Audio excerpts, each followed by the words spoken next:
my basic thesis is if you go around all the bases when you're playing the game, then you know where all the bases are, and that's hard. And it takes a long time, but that's probably the best way to build a career. Welcome to 20-Minute Leaders. Just sit back, relax, and learn from the leaders of today. It's a journey.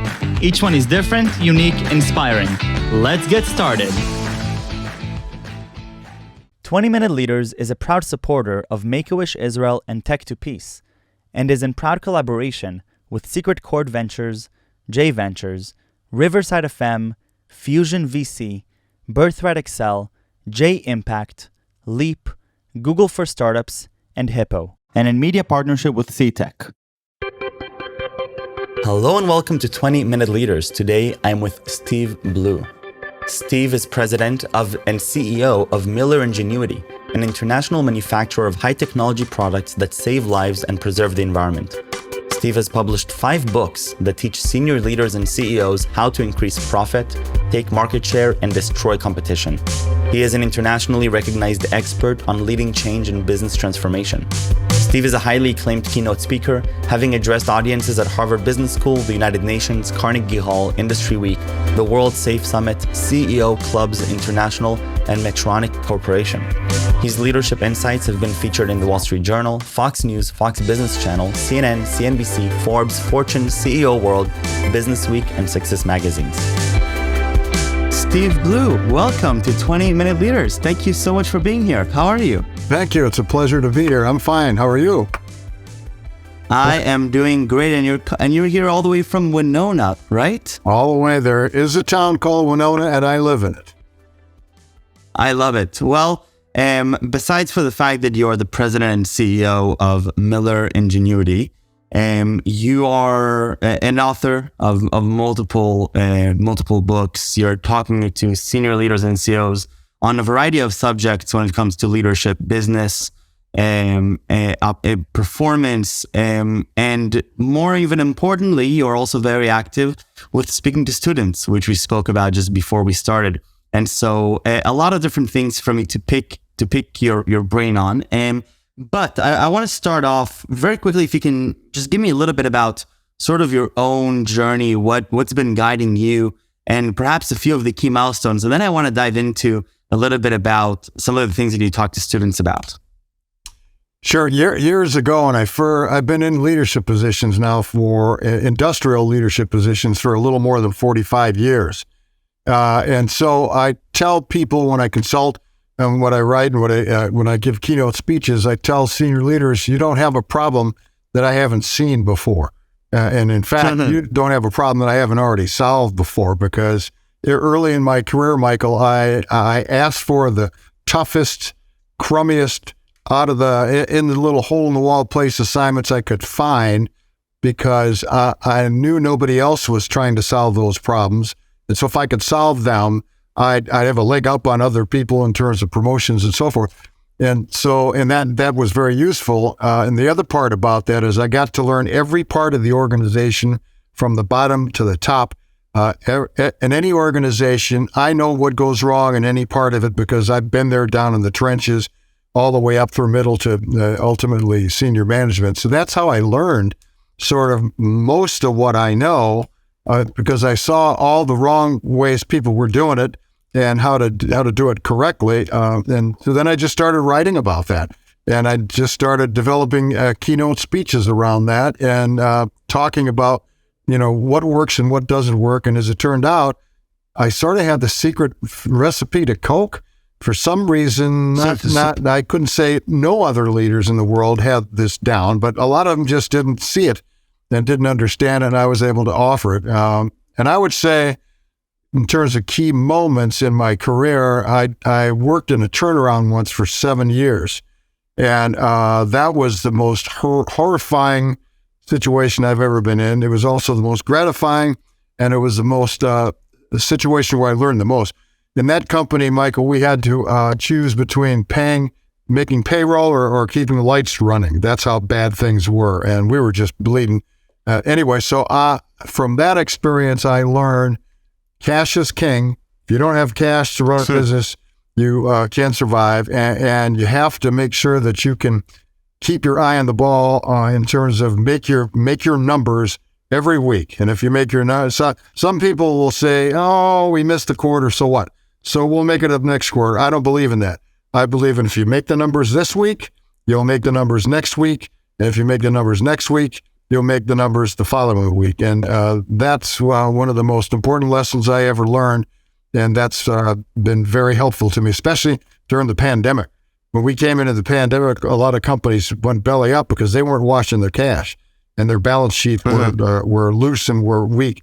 That wasn't the case with us. We came out of the pandemic stronger than we went in. Going back to learning every part of the organization, experiencing every part of it, it feels like today I don't know to compare it to prior times, but it seems like today it's quite common not to perhaps skip a few steps in when people enter different organizations, especially if you look at software and high tech. Yeah. It doesn't seem like everybody has, like it traditionally goes through from the entry-level positions all the way up. There's different things you can do in life that will get you to intersect the industry at different positions. What's your take on that? Because it sounds like you're giving a lot of credit to your own experiences, climbing the ladder yourself and experiencing, whereas somebody like myself, where I may be starting a new company now at the age of 26, obviously as a CEO, I haven't experienced all these different stages of a company. Well, if you talk about and I know you've done at least one of these, a startup. If you talk about a startup, it's a brand new thing. It's a brand new animal. There are no stops and places to go and gain experience and what makes the company tick because it's new. So that's got a little different. I would say to people, most people don't have the opportunity or the desire to work in every part of an organization as they build a career. It takes a long time. But there are some stops that you have to have. In any company, especially a manufacturing organization, you have to understand sales for sure. And you have to understand the external market and the marketing aspect of the company. And if you don't have that, then I don't care what you have. You could know operations inside and out. You could know engineering inside and out. If you don't understand the outside environment, all the decisions, the major decisions you make revolving the future of the company will be wrong. And so when people get promoted in an organization, they very seldom come out of accounting. The CFO very seldom gets the top job. And I'm not criticizing, I'm just stating a fact. The head engineer very seldom, now it could be different in a software company in Silicon Valley, but normally the engineering guy doesn't get the top job. And so if they pick a guy to get the top job, it's almost always the sales guy because you have to have that external commercial sense. Running successful businesses, from your perspective, your career, what's been some of the you mentioned a few of these ideas like cash is king and et cetera, but what are really a few of the more fundamental understandings that you have when it comes to really building something that creates value and doing so sustainably as a leader? So if we're talking out to a group of people that are aspiring to be, business leaders, executives, CEOs, et cetera, what are things that we need to be keeping in mind as we're building a healthy organization, whether it be software, Rails, or anything in the world? Well, as I mentioned already, you have to understand the external environment first. If you don't understand that, you're in the wrong job. And then the job of the top person is to connect the external environment with the internal environment. And that's the tough thing to do. Because now you're talking about the human element, if you will, because, and that's a whole, numbers are easy, formulas are easy, contracts are easy, legal documents are easy, new product developments are easy, people are hard. And if you don't get that people aspect down right and connect that to the outside environment, then nothing else you do is going to matter much. Right. Tell me a little bit more about your own path and what's been guiding you throughout your own journey. I've had an interesting path, pretty non-conventional path. I started off as a factory supervisor at a large industrial control company. At the time, it was called Allen Bradley. Now I believe it's owned by Rockwell International. And so I started as factory supervisor, and then I moved into, as I looked around, I saw that the human resource people seemed to be calling all the shots. And so I moved into human resources and sort of built my career for a number of years up the ladder, up the chain of command in human resources in the same company, moved around a lot, even from one physical location to another. And then, after a while, I got sick and tired of telling the guys who were running the operations what they were doing wrong, particularly when it came to people, because whenever they had a people problem, they'd come to me to solve it. Well, and the thing of it is, it was their people, not mine. It was their responsibility but they just didn't have a clue as to how to lead people. And after a while, I got so tired of that, bailing these guys out, that I decided I was going to move into the line organization. And so I took a job with this turnaround, actually, at first in a senior level human resources job, but with the understanding of my boss that if I did a couple of high level contract things, that he'd give me a shot at a line job. And that's how I moved into a P&L position in the startup. And then sort of my career just sort of built from there. So it was pretty non-traditional: factory supervisor, personnel, into marketing and sales, and then eventually into general management. Mm-hmm. It's a tough way to build a career. Transition. Go ahead. It's a tough way to build a career. In fact, I wrote a piece once at why you should want to do the tough way to build a career and why you should want to do that. And my basic thesis is if you hit if you go around all the bases when you're playing the game, then you know where all the bases are, and that's hard. And it takes a long time, but that's probably the best way to build a career, in my view. So now that you have, I don't know many people who have that, who are able to say what you're saying, the way that you've built your career, the different steps you took. What perspective do you feel like you have now over different challenges and different opportunities that somebody who didn't necessarily have a tough career, like you mentioned, didn't go through these steps, may be experiencing? Well, you can't bullshit me. I mean, somebody in the organization tries to spoof me into thinking here's kind of what's going on. You can't do it, because I've been there and done that. And intuitively, when there's something wrong in an organization, I know where it is, and I know where to look for it, and I know how to fix it. A lot of people don't. They have to rely on people around them and below them who may or may not have the right perspective on the problem or the issue or the opportunity, because every person in the organization and every part of the organization has their own biases, and they have their own perspectives, and they have their own interests and their own needs, and they don't always align with that of the company. Sometimes they do, you would hope they do, but they don't always. And so I can sniff that sort of thing out from a mile away, and that's very helpful, because I can cut to the chase when a problem is developing or an opportunity is developing much faster than a lot of other people will. On the same side of it, how can I work on my own? How can I work on my own way to identify bullshit and cut the bullshit? Because we're so good at telling stories all day long. I want to be able to identify which ones are real and which ones are just excuses, especially in the tech world. I mean, we're full of stories all day long. Yeah. Well, the term emotional intelligence gets thrown around a lot. Not so much now, but in the days when the first book was put out, it gets thrown around a lot.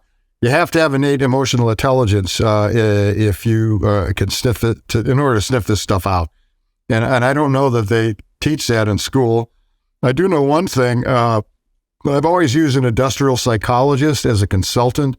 And as an example, the industrial psychologist that I have, I've used him for 20 years. He knows all the senior leaders in my organization because he's done a shrunk test on all of them. And he's interviewed them. He rides shotgun with us in all of our major initiatives. And so the more I can know about these guys, they're all good guys. Don't misunderstand me. The more I can know about these guys, the more I can tell when something's afoot or something isn't quite right. Other than that, I read the book Emotional Intelligence. I can't remember who wrote it, and there he suggests several ways of developing better emotional intelligence, because it isn't IQ that's going to get you through an organization. It's going to be EQ.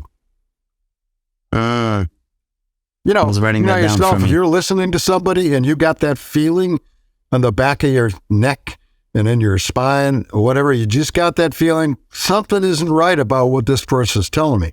Always go with your gut on that and dig in deeper.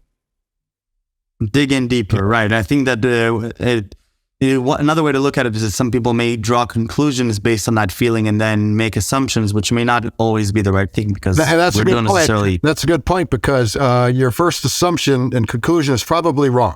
You're on the right track, right. You assume it's wrong, and then look for the second solution. And what I tell people all the time is ask the question behind the question. You ask a question to your ops guy, why are shipments late? Well, because we didn't get our material in on time. Well, don't stop there. Why didn't you get the material in on time? Well, because the supplier is this. Why was the supplier that? There's always 4 or 5 levels deep of questions you can answer before you're ever going to get to the bottom. But most people, a lot of people accept the first answer and draw conclusions from that. You're almost always wrong. 100%. Right before we started recording, you mentioned your ability. You're sitting with some first-year students, and you're able to observe some behaviors that may be indicative of potential engagement or success later on. Tell me a little bit about the way that you're. Now we're speaking to maybe the younger audience that may be listening here, perhaps even first-year students at universities. What's been your experience in your engagement with students and following their trajectories over the years? It's just been a thrill for me. I've been associated with a couple of universities in the area for, 10 or 15 years now. So I've had the opportunity to see like 3 generations of young people come in as freshmen and leave as seniors. And so I've been fortunate enough to watch their growth as I interacted with them during all these times. Right. But when they come in as freshmen, one of the professors in the university, a good friend of mine, says they're just out of high school. They're just kids. And you sort of have to, in his view, you have to treat them like that. This first time they get freedom from their parents and all that. So you see, but there's a difference between the people who will be successful by the time they get out, graduate, and those that won't. And I see it in the first year, in the first class. Are they interested and are they engaged and are they listening or aren't they? It's really simple. And over the years, I've sort of identified people without telling anybody. I don't want the Peter principle and what was it, the expectancy theory at play here. But I've been able to watch them and say, okay, I tell my wife, this one's going to be a winner. This one will just, you'll never hear from them again. I've almost always been right. So what are some of these more concrete indications that because it sounds like they're shining on a larger idea of engagement, to respect, putting yourself on the court. So what are some of these things that if I were to go back now to my first year, you would recommend me to do so that I can be better engaged and put myself better for success? Yeah, it's easy for an older person to say this because when you're younger, you don't necessarily think this way. But when you get out of high school and you get into your freshman year of college, you're playing for keeps now. You don't think you're playing for keeps now, but you're being watched, you're being evaluated. Everything you put out, for God's sake, on social media will come back to haunt you or help you in your entire career and certainly in your life. And so you gotta keep in mind that you're playing for keeps now. So act like you're playing for keeps. Pay attention in class, ask questions, be engaged. When you don't understand something, ask about it. And don't just take the easy classes that you can get just easy, quick credits for. Take the tough classes, those that will enrich you and make you more valuable to a potential employer later on. Final thought or question. Where do you get your joy and excitement from? It sounds on one hand that you're very serious about what you do. On the other hand, it sounds like you have a huge regard and appreciation to your journey, and it sounds like you wouldn't have it any other way. Where do you get your own excitement and joy from? Well, that's a good question. I'll tell you a quick story. We got about 2 minutes. I'll tell you a quick story. I started a trade show company in Mexico. I don't know. It's my first entrepreneurial effort. started a trade show company. There was already a trade show going on in Mexico, but it was run by the U.S. Department of Commerce, and I knew I could do better. I didn't know anything about the trade show business, but except having been to one. And so I started this company, and I got a couple of partners, one from Mexico, another one from Chicago. And I had to pledge $100,000 of my own money to guarantee the hotel rooms and the exhibit hall space. I didn't have $100,000. And the night before the show was scheduled to open up, there was a huge, massive storm in the northeastern United States where all my exhibitors were coming from. And so it was like the whole thing was going to come unraveled, and I'd be on the hook for $100,000. And it wasn't my fault. It was a snowstorm. And anyway, that night I was absolutely scared to death. And as it turned out, the show was a phenomenal success. And what I say to people when I tell that story is, if you are scared shitless, your dream isn't big enough and your effort isn't big enough, and you ought not to be wasting your time on it. I love that. It's making it to my daily quote. I love that. Well, then the other thing is, really quick, then I had, this is where I say success begets success until it doesn't. So don't bank on your success for the next one. I started a company in Cuba.